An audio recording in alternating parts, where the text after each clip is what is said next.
Hello everyone, I am Dr. Chirag Patel. Today we are going to be discuss about pathophysiology of ischemic heart disease and the classification of drug which are used in treatment of ischemic heart disease, which is the part of drug used in ischemic heart disease. So what are the learning outcomes? After completion of this session, learners should be able to understand pathophysiology of ischemic heart disease, which includes the angina and myocardial infarction, and also understand classification of drug used in treatment of ischemic heart disease, or we can say that coronary artery disease. So the first one is, what is ischemic heart disease? Ischemic heart disease is a generic designation for a group of closely related syndrome resulting from myocardial ischemia, which is because of imbalance between the supply and demand of heart for oxygenated blood. Since narrowing or obstruction of coronary artery system is the most common cause of myocardial ischemia, the alternative term coronary artery disease is used with ischemic heart disease. So ischemic heart disease and coronary artery disease are used alternative each other. So let's discuss the etiopathophysiciology of ischemic heart disease.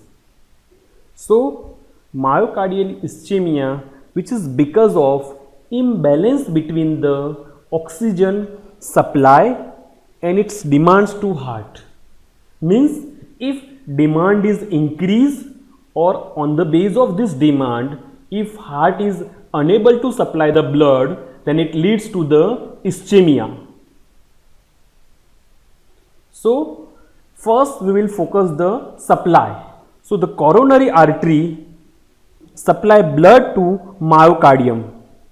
If the coronary blood flow is reduced and cannot deliver sufficient oxygen to myocardium, then this result in myocardium become hypoxic, which trigger pain receptor within the heart, which leads to classical presentation of chest pain and sensation of heaviness or pressure. So what are the causes which are responsible for reduction of coronary blood flow? So the first one is the obstructive disease, or we can say the obstruction, which is caused by coronary atherosclerosis, means formation of atherosclerotic plaque within the blood vessel lumen. And the second one is the coronary thrombosis, means formation of clot within the vessel lumen. This both the cause coronary atherosclerosis or coronary thrombosis, which result in obstruction of coronary artery, and it leads to the reduction in blood flow toward the myocardium. The second one is the vasospastic disease, means vasospasm. So the transient vasospasm or constriction of coronary artery result in also decreased blood supply to the myocardium. The causes of vasospasm are emotional stress, inflammation of coronary artery, drug, specifically antidepressant and anti-migraine drug, use of cocaine. These are the some causes behind the vasospasm. Now next we will focus the demand. So angina or chest pain can be precipitated by increased oxygen consumption or demand by myocardium, especially if the coronary blood is already compromised.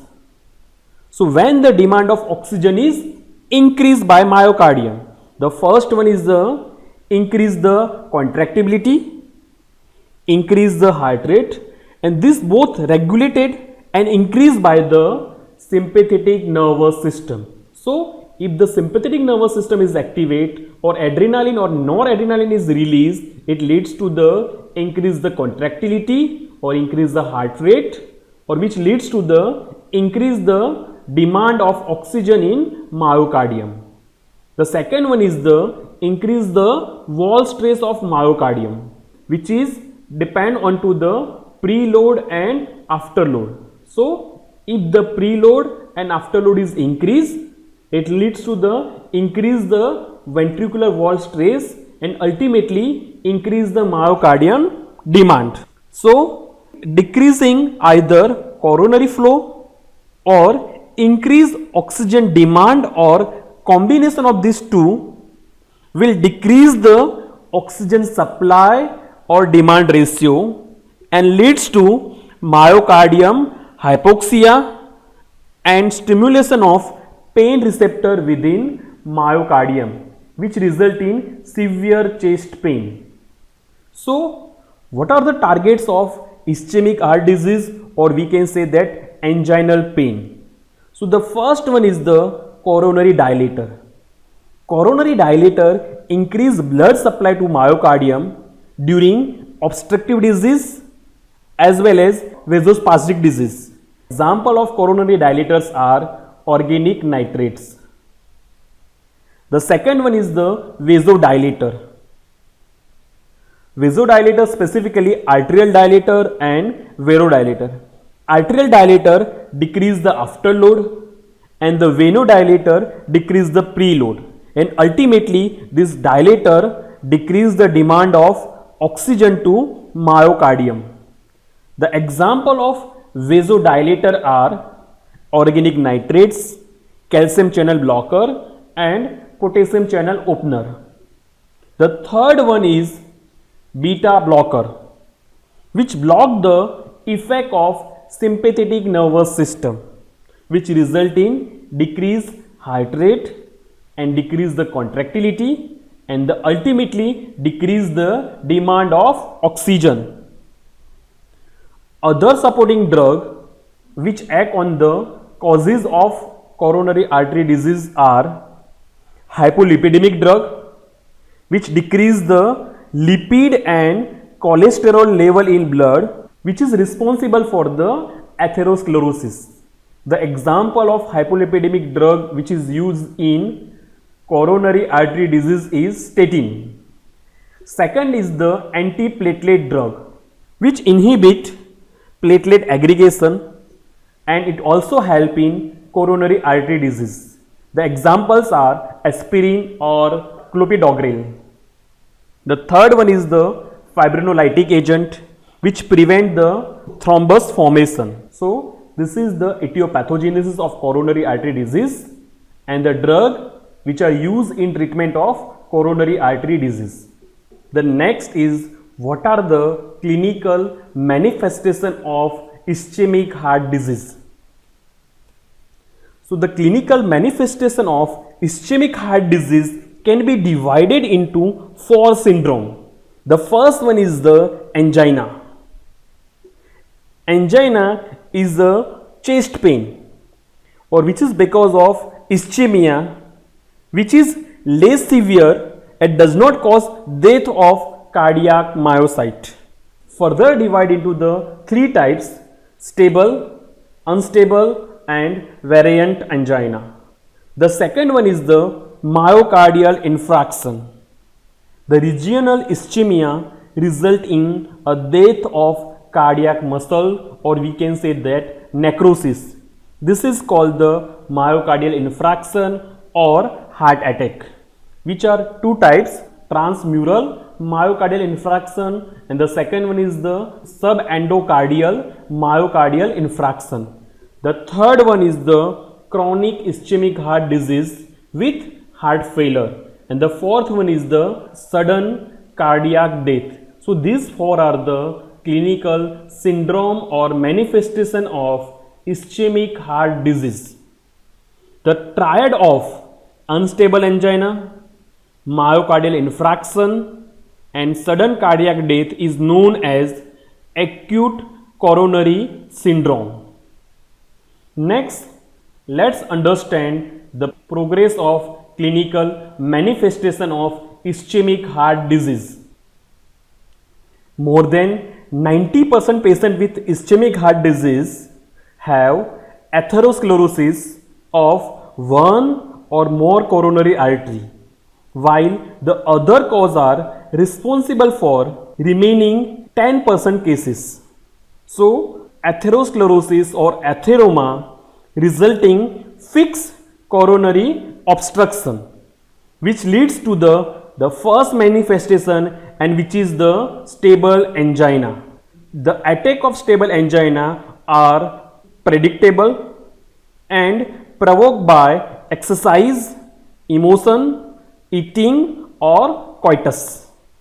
The coronary atherosclerosis cause progressive ischemic myocardial damage and replacement of this thrombus by myocardial fibrosis, result in manifestation called chronic ischemic heart disease, which is also due to the healing of myocytolysis. Acute coronary syndrome is precipitated by certain changes in pre-existing fixed coronary atheromatous plaque. The coronary artery spasm, tachycardia, intraplaque hemorrhage and hypercholesteremia cause plaque hemorrhage, fissuring and ulceration that result in embolism and atheromatous plaque debris formation, which cause local aggregation of platelet on atheromatous plaque and coronary artery plaque disruption. Due to this coronary artery plaque disruption, the thrombus is formed, which may be partial or complete coronary thrombus. The partial coronary thrombus result in regional myocardial ischemia that leads to unstable angina. The attack of unstable angina can occur with or without physical exertion. Next, if this regional ischemia result in a death of cardiac muscle and necrosis, this called myocardial infarction or heart attack. If ischemia or necrosis which is limited to inner 1/3 or 1/2 of ventricular wall, then it called subendocardial myocardial infarction, where if the ischemic necrosis is involved, full or nearly full thickness of ventricular wall, then it called transmural myocardial infarction.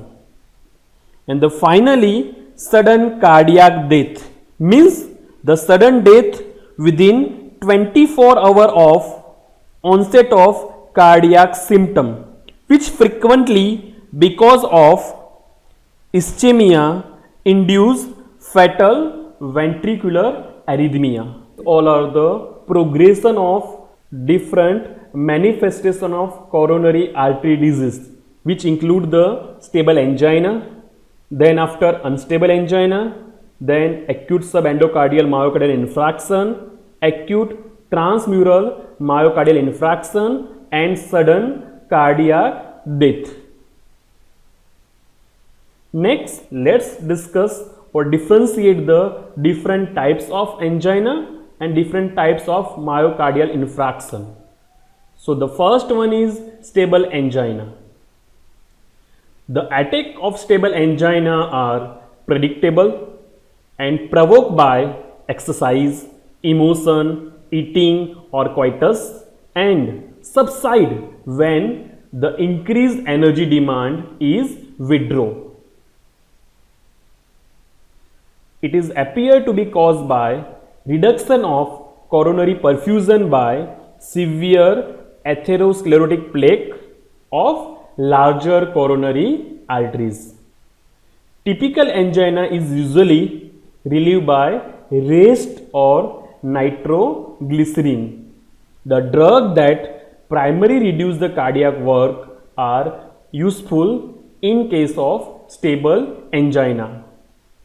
Second one is the unstable angina. Unstable angina also can occur with or without physical exertion and rest, or medicine may not relieve the pain. It is mostly due to disruption of erythematous plaque, attracting platelet deposition and progressive occlusion of coronary arteries. Unstable angina is very dangerous and require emergency treatment. This type of angina is a sign that a heart attack may happen soon. The third and less common type of angina is variant or presmental angina. The attack of presmental angina occur at rest or during sleep and are completely unpredictable. They are due to recurrent localized coronary vasospasm. The cause of variant angina is coronary vasospasm. Drugs which are aimed at preventing and relieving coronary vasospasm are coronary dilator. The next one is the myocardial infarction, or particularly subendocardial myocardial infarction. Myocardial infarction, also known as heart attack, which is the death of cardiac muscle resulting from ischemia, or we can say that necrosis. Ischemia necrosis is limited to inner or 1/3 or 1/2 of ventricular wall. Then this type of myocardial infarction is known as subendocardial myocardial infarction, which is occur as a result of plaque disruption followed by coronary thrombus that become lyse before myocardial necrosis extend across the major thickness of the wall. It can also result from prolonged and severe reduction in systemic blood pressure, which is superimposed on chronic, otherwise non-critical coronary stenosis. Transmural myocardial infarction. A transmural myocardial infarction in which the ischemic necrosis involve the full thickness of ventricular wall, which is usually associated with coronary atherosclerosis, acute plaque change and superimposed thrombosis. So these all are the different manifestation of coronary artery disease and its type. The next is the diagnosis of ischemic heart disease. So the clinical features includes the pain, specifically chest pain, digestion, shock, lower grade fever and acute pulmonary edema. The important biomarker of ischemic heart disease are, the first one is the creatinine phosphokinase MB2. The creatinine phosphokinase MB2 elevated specifically during myocardial damage. So the determination of CK-MB2 in blood is an important determinant for ischemic heart disease. The second one is the lactic dehydrogenase. Specific type is the lactic dehydrogenase 1. Lactic dehydrogenase 1 level specifically increase during the myocardial damage. The third one is the cardiac specific troponin T and troponin I. This troponin T and I normally not found in the blood, but during the myocardial injury the levels rise very high. And the last one is the myoglobin. The level of myoglobin is also elevated after myocardial infarction. These four are the important biomarkers for ischemic heart disease or coronary artery disease. Next, management and the drug which are used in coronary artery disease, or we can say specifically the drug which are used in angina pectoris. So the first one is the nitrates, which is the coronary dilator. So nitrates is divided into the two types, short acting and long acting. Short acting include the glyceryl trinitrate, which is normally given sublingually. The second is long acting nitrates, and the examples are isosorbide dinitrate, isosorbide mononitrate, erythritol tetranitrate, and pentaerythritol tetranitrate. The second one is the beta blocker. The examples of beta blocker which are used in angina are propranolol, metoprolol, atenolol, and some other beta blocker. The third and the most important class is the calcium channel blocker, which is structurally divided into the three types. First one is the phenyl alkyl amine derivative, and the example is verapamil. Second one is the benzothiazepine derivative, and the example is the diltiazem. These both the drug are mainly act onto the channel which are present onto the heart. Third one is the dihydropyridine. So the examples of dihydropyridine derivatives are nifedipine, phenolidipine, amlodipine, nitrendipine, nimodipine, lecidipine, and benidipine. The fourth class is the potassium channel opener, and the example is nicorandil. The other drug which is used in angina are dipyridamole, trimetazidine, ranolazine, and oxyfedrine.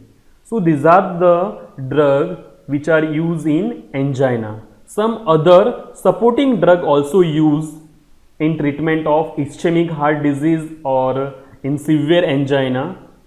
The first one is the antiplatelet, and the examples which are used aspirin and clopidogrel. Second, hypolipidemic agent. The examples are statin, specifically atorvastatin. Third, fibrinolytic agent or plasminogen activator. The example are streptokinase, urokinase, alteplase. And the last, prevention of remodeling and subsequent congestive heart failure, and the examples are AC inhibitor and angiotensin receptor blocker. So this is the classification of drugs which are used in coronary artery disease. In summary, today we discussed the pathophysiology of ischemic heart disease, different clinical manifestation of ischemic heart disease such as angina, myocardial infarction, chronic ischemic heart disease, and sudden cardiac death and its progression. We also discussed the diagnosis or biomarker of ischemic heart disease, and in last we discussed the classification of drug used in coronary artery disease. These are the references which are used for preparing this video. In the next class we will discuss about pharmacological account of the other drug which are used in treatment of angina pectoris. Thank you. If you have any question, you can find me at patelchirag17787 @gmail.com. Thank you.